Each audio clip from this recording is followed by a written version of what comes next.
Good morning, this is Ompal Singh. Welcome to you in my YouTube channel UPOP Academy. Next question है हमारे सामने class 10th exercise 3A का second question है, जिसमें कह रहा है कि 2 किलोग्राम सेब और 1 किलोग्राम अंगूर का मूल्य किसी दिन 160 रुपए था। एक महीने बाद 4 किलोग्राम सेब और 2 किलोग्राम अंगूर का मूल्य 300 हो जाता है। इस स्थिति को बीजगणितीय तथा ज्यामितीय रूपों में व्यक्त कीजिए। याद रखिएगा, दो रूपों में व्यक्त करना है इसको, एक तो बीजगणितीय रूप में और दूसरा ज्यामितीय रूप में। पहले हम इसको सॉल्व करते हैं। पहले लेट कर लेते हैं। पहले सेब है तो माना 1 किलोग्राम सेब का मूल्य हमने मान लिया 1 रुपया है, और 1 किलोग्राम अंगूर 1 किलोग्राम अंगूर का मूल्य हमने मान लिया कितना 22 रुपया है। तो पहली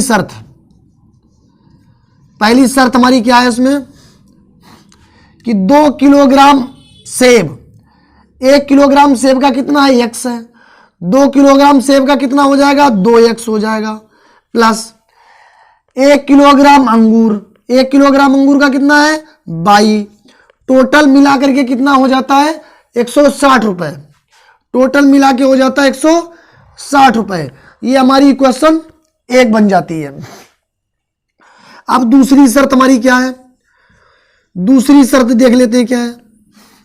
फिर कह रहा है कि 1 महीने बाद 4 किलोग्राम सेब, 1 महीने के बाद 4 किलोग्राम सेब, 1 किलो सेब का 1 रुपया है, तो 4 किलोग्राम का कितना हो जाएगा 4x हो जाएगा, प्लस 2 किलोग्राम अंगूर, 4 किलोग्राम सेब और 2 किलोग्राम अंगूर, 2 किलो अंगूर है, 1 किलो अंगूर का 22 है, तो 2 किलो का कितना हो जाएगा 2/22, बराबर कितना हो जाता है मूल्य 300 रुपया। तो इक्वल में 300 रुपया हो जाता है। इसको हम सरल करने के लिए 2 कॉमन ले सकते हैं। कितना कॉमन ले सकते हैं 2 कॉमन ले सकते हैं। 2 कॉमन ले लेंगे तो 2 दूनी 4x, प्लस यहाँ पर 2 कॉमन हो गया 22, बराबर में कितना हो गया 300 रुपया। अब क्या करेंगे, ये 2x प्लस 22 बराबर ये 300, ये 2 इधर आएगा तो काय का हो जाएगा बटे में हो जाएगा। 2 से 300 काट दोगे 150 हो जाएगा। तो 2x प्लस 22 बराबर 150 इक्वेशन 2 हो जाएगा। यहाँ पर अगर हम समीकरण 1 में 2x भी बराबर है, यहाँ 2x है, यहाँ भी 2x है, यहाँ पर 22 है, यहाँ पर भी 22 है, ठीक है। तो यहाँ पर न तो हमारा x की वैल्यू निकल पाएगी और ना 22 की वैल्यू निकल पाएगी, ठीक है। अर्थात इसको हम बीजगणितीय रूप में इस प्रकार से लिखेंगे, बीजगणितीय रूप में। बीजगणितीय रूप में कैसे लिखेंगे हम, बीजगणितीय रूप में इनके दोनों समीकरण लिख देंगे। एक ये है 2x प्लस 22 बराबर में 160 है, इसको इधर लाओगे तो माइनस में 160 हो जाएगा, ठीक है। और दूसरा है हमारा 2x प्लस 22 और इक्वल में 150 है, इसको इधर लाओगे तो माइनस का 150 हो जाएगा, बराबर में कुछ नहीं है तो 0, यहां भी बराबर में कुछ नहीं है तो 0। ये हमारी हो गई है बीजगणितीय विधि। अब हम देखते हैं इसका ग्राफीय रूप, ठीक है, इसका ग्राफीय रूप। ग्राफीय रूप के लिए हम पहले क्या करते हैं, निर्देशांक निकालते हैं दोनों समीकरणों से। पहला समीकरण हमारा क्या था देखिएगा, हमने रब कर दिया है, देख सकते हैं आप 2x प्लस 22 बराबर 160। समीकरण 1 में हमने कितना लिखा था 2x प्लस 22 बराबर 160। तो हम यहां समीकरण 1 से समीकरण एक से, समीकरण एक से हम लिखेंगे y बराबर, y इधर है यही रहने देंगे, इधर 160 है वो लिख देंगे, और 2x को उधर ले जाएंगे तो ये हो जाएगा माइनस का 2x। ये समीकरण एक से हमने बनाया है। आप समीकरण एक में देख सकते हैं, समीकरण एक में लिखा था हमारा 2x प्लस y बराबर 160, तो 2x इधर लिखा हुआ था, इसको हमने उठा के इधर रख दिया है। अब हम x की वैल्यू मान लेंगे, माना x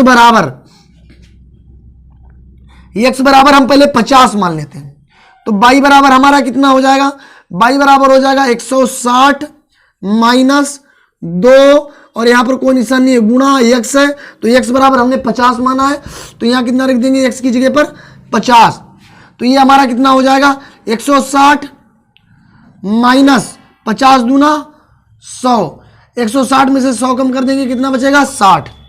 उसी तरीके से अब हम मान लेते हैं x बराबर 100 मान लेते हैं, x बराबर कितना मान लेते हैं 100, अगर हम मान लेते हैं तो हमारा हो जाएगा y बराबर 160 माइनस 2 गुणे 100 बराबर, ये हो जाएगा 160 माइनस 100 गुणे 2, सॉरी 100 मत मानिएगा 60 लेते हैं, यहां पर ज्यादा हो जाएगा, वो यहां पर 60 लेते हैं, ठीक है। तो y बराबर 160 माइनस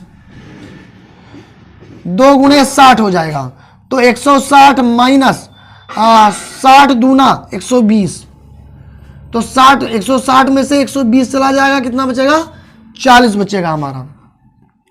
अब हम x बराबर 70 ले लेते हैं, कितना ले लेते हैं 70 ले लेते हैं, तो y बराबर हमारा कितना आ जाएगा 160 माइनस 2 गुणे 70 बराबर 160 माइनस 70 दूना 140 बराबर, ये हमारा आ जाएगा 20, कितना आ जाएगा 20 आ जाएगा।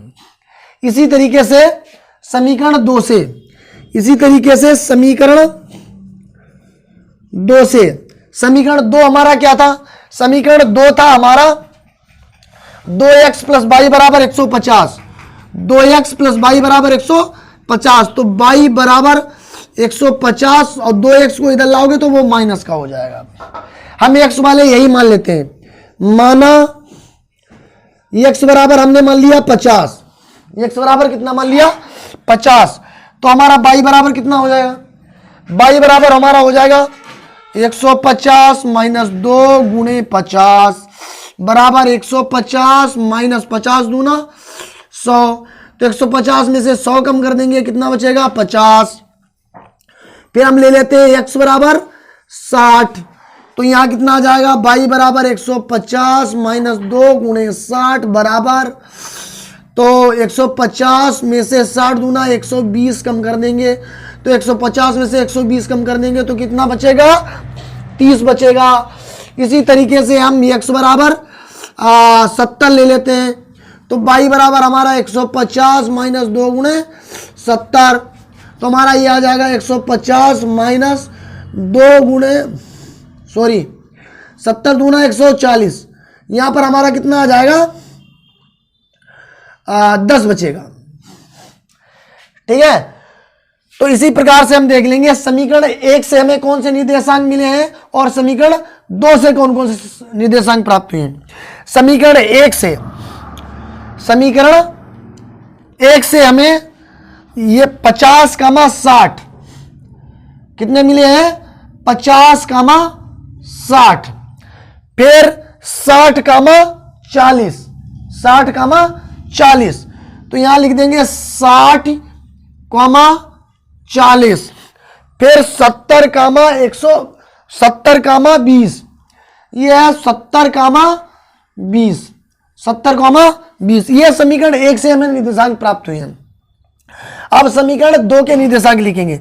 समीकरण 2 में पहले क्या है 50 कामा 50, ठीक है 50 कामा 50, उसके बाद में 60 कामा 30, ये हो जाएगा 60 कामा 30, और उसके बाद में 70 कामा 10, 70 कामा 10, ये हो जाएगा 70 कामा 10। अब हम इसको मिटा देते हैं और ग्राफ बनाते हैं।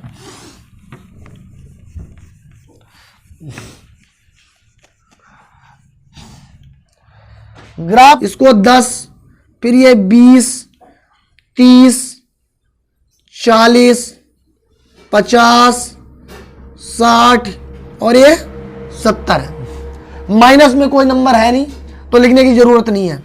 पहले हम इक्वेशन 1 से जो हमें निर्देशांक प्राप्त किए हैं उनको हम यहां पर दर्शाएंगे। पहला है 50, 60। पहला जो होता है वो एक्स अक्ष होता है, ये वाई अक्ष होता है। ये एक्स अक्ष पर आपको 50 देखना है, ये है एक्स अक्ष पर 50 और वाई अक्ष पर 60 है। तो वाई अक्ष पर 60 कहां पर है, ये है। तो इन दोनों को ले जाएंगे सामने तो ये यहां पर बनेगा और इधर बढ़ेगा थोड़ा सा, यहां पर आएगा। ये यहां 50 है, यहां पर ले जाएंगे इसको, ये 50 है और यहां पर कितना है 60 है। तो यहां पर लिख देते हैं 50, 60। अगला है 60, 40। तो यहां पर 60 एक्स अक्ष पर आ गया और 40 इस पर आएगा। तो 60, 40 कहां पर आएगा, यहां पर आएगा। 60, 40 ये हो गया। यहां पर लिख देते हैं 60, 40 और उसके बाद में 70, 20। यहां पर 70 आएगा और ये 20 है।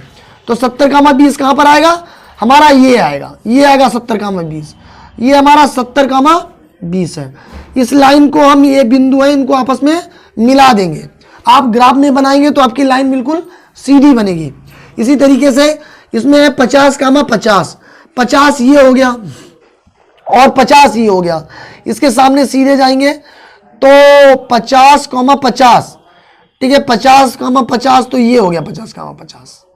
50, 50 ये हो गया। उसके बाद में 60, 30 है।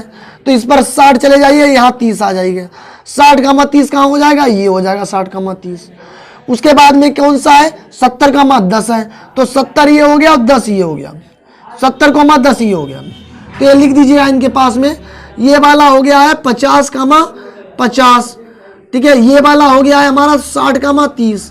60, 30 हो गया। और ये वाला हो गया हमारा 70, 10। ये हो गया 70, 10। इनको हम मिला देते हैं आपस में। तो ये हमारा कौन सी विधि हो गई है, ग्राफीय विधि हो गई है। Thank you very much. जय हिंद, जय भारत।